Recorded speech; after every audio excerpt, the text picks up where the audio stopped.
अस्सलामुअलैकुम फ्रेंड्स, क्या आप लोगों को पता है कि आखिर मुंबई की सड़कों पर क्यों उतरी लाखों मुसलमानों की फौज और आधी रात में 35,000 गाड़ियों का काफिला क्यों निकला? मुंबई के इतिहास की इस सबसे बड़ी रैली का मकसद क्या है, जानेंगे इस वीडियो में। तो इस वीडियो को हमारे साथ लास्ट तक जरूर देखिएगा। लाखों की तादाद में मुसलमान मुंबई कूच क्यों कर रहे हैं? बहुत सारे लोगों के ये सवालात खड़े हो रहे हैं। इतने सारे मुसलमान मुंबई की तरफ क्यों जा रहे हैं इम्तियाज जलील साहब के साथ? क्या ये कोई पॉलिटिकल एजेंडा है या फिर कुछ और मीडिया में भी इस चीज की बहुत ज्यादा चर्चा हो रही है। बट सबसे पहले हम ये जानते हैं इम्तियाज जलील साहब ने मुंबई चलो यात्रा क्यों निकाली। ये है इम्तियाज जलील साहब की तिरंगा रैली जो औरंगाबाद से निकली और मुंबई तक पहुंची और लाखों की तादाद में मुसलमान पूरे महाराष्ट्र से जमा हुए, अपनी गाड़ियां लेके आए, अपनी गाड़ियों के ऊपर तिरंगा लहराते हुए इम्तियाज जलील साहब के साथ मुंबई की तरफ रवाना हुए। और ये कोई असदुद्दीन अवैसी साहब की पार्टी के कार्यकर्ता नहीं है जो इतने लाखों की तादाद में लोग आए हैं। ये लोग इम्तियाज जलील साहब के साथ इसीलिए आए हैं just because of prophet Muhammad सल्लल्लाहु अलैहि वसल्लम। अब इसका रीज़न जानते हैं कि इतने सारे लोग इकट्ठा क्यों हुए इस रैली के लिए। कुछ दिन पहले एक नॉन मुस्लिम महाराज रामगिरी महाराज अपनी स्पीच दे रहे थे। वो बांग्लादेश के मुसलमानों के बारे में, हिंदुओं के बारे में बात कर रहे थे और उसी के बीच में उन्होंने हमारे हजूर पाक सल्लल्लाहु अलैहि वसल्लम की शान में गुस्ताखी की। उन्होंने इस्लाम के ऊपर टिप्पणी की। उन्होंने हमारे रसूल पाक सल्लल्लाहु अलैहि वसल्लम की शान के ऊपर टिप्पणी की और 60 के करीब उनके खिलाफ FIR दर्ज हुई, बट उनकी गिरफ्तारी नहीं हुई। ये एक सबसे पहला बड़ा कारण है कि जो ये तिरंगा रैली निकली है इम्तियाज जलील साहब की तरफ से और सब मुसलमानों की तरफ से, कि वो चाहते हैं कि इतने सारे जो FIR हुए हैं कि उनके ऊपर एटलीस्ट कार्यवाही हो, उनको जेल में डाला जाए, उनको अरेस्ट किया जाए। बट अभी तक किसी ने उनको ना अरेस्ट किया है, उल्टा उनको प्रोटेक्शन मिली हुई है, सिक्योरिटी है उनके पास काफ़ी अच्छी। ये एक सबसे बड़ा कारण है। और सेकंड चीज, बीजेपी के एक नेता हैं महाराष्ट्र के जिनका नाम है नितेश राणे। वो मुसलमानों के खिलाफ बहुत ही अपशब्द बोलते हैं और ये अभी से नहीं है, काफी टाइम से बोलते हैं और बहुत बार बोला है। अगर आपको मैं उनकी एक ये वीडियोस दिखाऊं एक के बाद एक, आप देखिए कि वो किस तरह से क्या बात कर रहे हैं, आपको समझ आ जाएगा। सबसे पहले ये देखिए कि किस तरह से वो मुसलमानों को मारने की धमकी दे रहे हैं। ये वीडियो देखिए। इसलिए तेरे को जो भाषा में समझता है ना, वो भाषा में धमकी देके जा रहा हूँ। हमारे रामगिरी महाराज के खिलाफ अगर कुछ भी मस्ती तुम लोगों ने किसने भी की तो तुम्हारे मस्जिदों के अंदर आके चुन चुन के मारेंगे, इतना ध्यान में रखो। और अभी नेक्स्ट वीडियो में आप देखिए कि वो पुलिस वालों को भी धमकी दे रहे हैं कि अगर पुलिस वालों ने कुछ किया तो उनको ऐसी जगह पे ट्रांसफर होगा कि उनकी वाइफ से भी वो कांटेक्ट नहीं कर पाएंगे। देखिए वीडियो। पुलिस खात्यातल्या काही अधिकाऱ्यांना सांगितलं सरकार हिंदुत्ववादी आहे, गृहमंत्री आमचे देवेंद्र फडणवीस साहेब आहे। तुम्हाला अगर त्या पोस्टिंगवर अगर मजा येत नसेल ना तर अशी सगळी मस्ती करा, पण तुम्हाला अशा जिल्ह्यामध्ये घेऊन जाऊ ना की बायकोला फोन पण लागणार नाही। तो इस तरह से बहुत भड़काऊ भाषण देते हैं, मारने की धमकी देते हैं, मस्जिदों में घुस के मारने की धमकी देते हैं और जिहादी जिहादी कहते रहते हैं और पाकिस्तान भेजने की बातें करते हैं। तो इस वजह से सारे मुसलमान उनसे बहुत ज़्यादा नाराज़ हैं और ये जायज़ भी है और उनके खिलाफ भी बहुत सारी FIR हैं, बट उनके खिलाफ कोई कार्यवाही नहीं हुई है। तो इसीलिए उनकी दूसरी मांग है कि नितेश राणे को अरेस्ट किया जाए, उनको सज़ा हो इस चीज़ की कि वो इतने भड़काऊ भाषण देते हैं। क्योंकि एक तरफ तो सलमान अजहरी साहब हैं जो इतने महीनों से कैद हैं, जेल के अंदर है, हालांकि उन्होंने किसी भी मज़हब के बारे में, किसी भी कम्युनिटी के बारे में कोई गलत नहीं बोला, किसी का नाम नहीं लिया अपने बयान में, बट स्टिल वो अंदर हैं। और दूसरी तरफ जो इंसान खुलेआम मुसलमानों का नाम लेके उनको मारने की बातें कर रहा है वो बाहर है। तो ये एक सबसे बड़ा दूसरा कारण है इस तिरंगा रैली का। अभी तीसरी बात, इम्तियाज जलील साहब चाहते हैं कि पूरे महाराष्ट्र में एक ऐसा कानून बनाया जाए कि कोई भी इंसान, कोई भी कम्युनिटी के खिलाफ, कोई भी धर्म, कोई भी मज़हब के खिलाफ अगर कोई कुछ बोलेगा उसके ऊपर स्ट्रिक्ट एक्शन होगा। कि चाहे वो नेता हो, चाहे वो कोई भी इंसान हो, कितना भी पावरफुल हो, कि वो किसी भी मज़हब के सेंटिमेंट्स को हर्ट ना करे। और ये बिल्कुल सही बात है।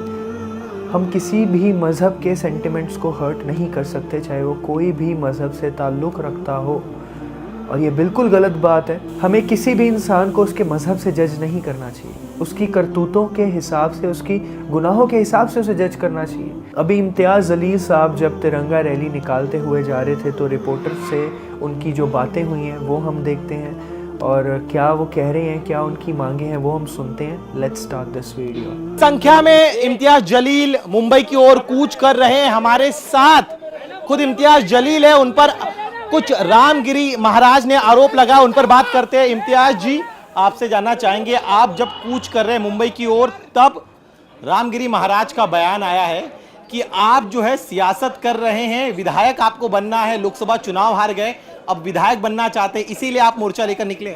देखिए, ऐसी लोकसभा की और विधानसभा की कितनी भी सीटें कुर्बान है, ठोकर मारते हैं हम ऐसी सीटों के ऊपर। अगर हमारे नबी करीम सल्लल्लाहु अलैहि वसल्लम के खिलाफ अगर कोई गुस्ताखी करता है तो ऐसी इतनी हल्की राजनीति करने वाला शख्स इम्तियाज़ जलील नहीं है।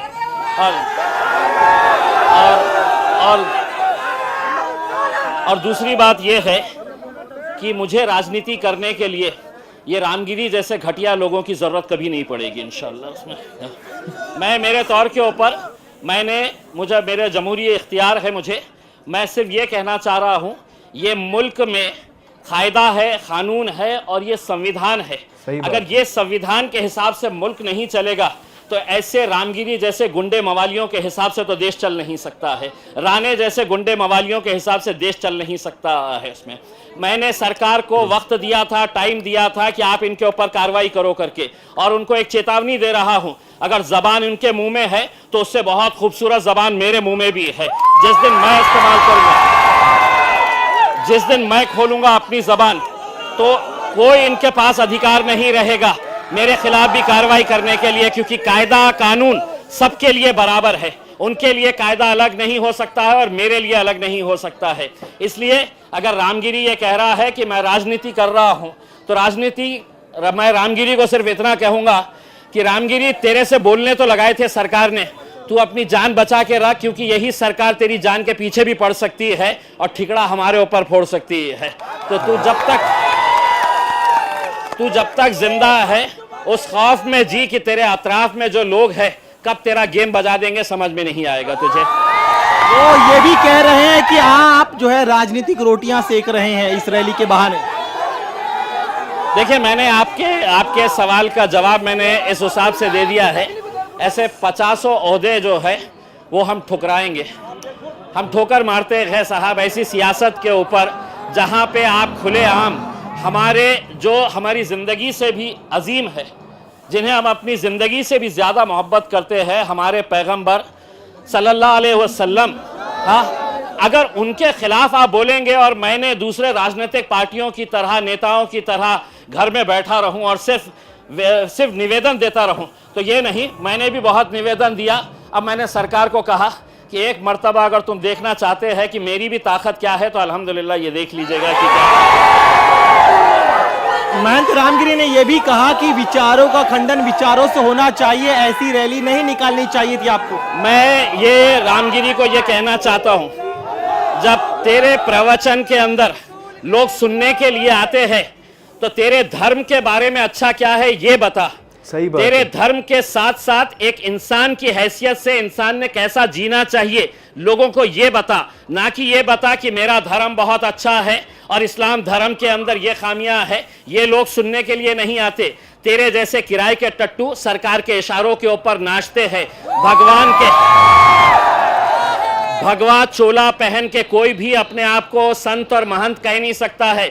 एक दौर था कि जब आसाराम बापू के कदमों के ऊपर ये सभी लोग पड़े रहते थे। आज आसाराम बापू जेल में पड़ा हुआ है। रामगिरी, तेरा भी वक्त आएगा अभी। आप कह रहे हैं रामगिरी महाराज का वक्त आएगा। उन्होंने एक और चीज कही है कि मैंने जो कहा था उसमें गलत कुछ भी नहीं है।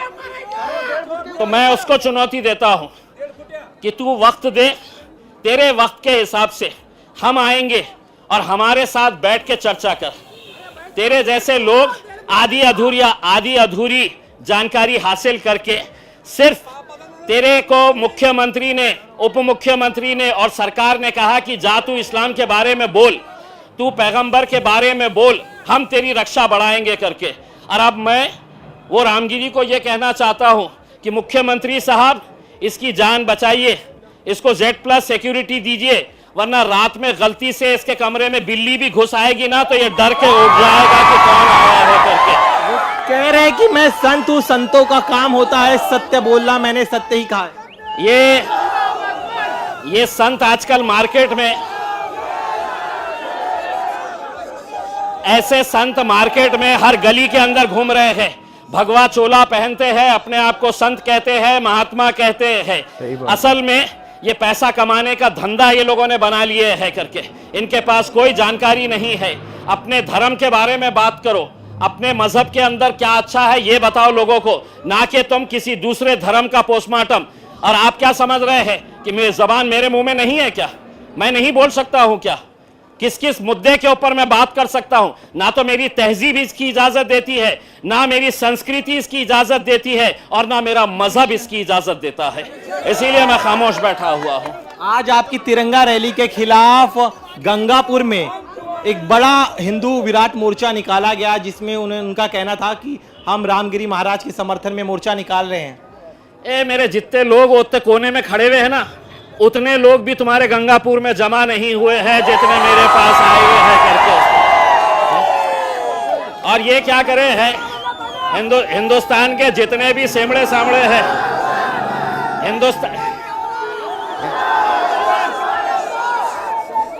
हिंदुस्तान के जितने भी चिल्लर है, वो सारे चिल्लरों को उन्होंने आज के दिन गंगापुर में जमा कर दिया है, क्योंकि उनको मालूम है कि शेर निकलने वाला था।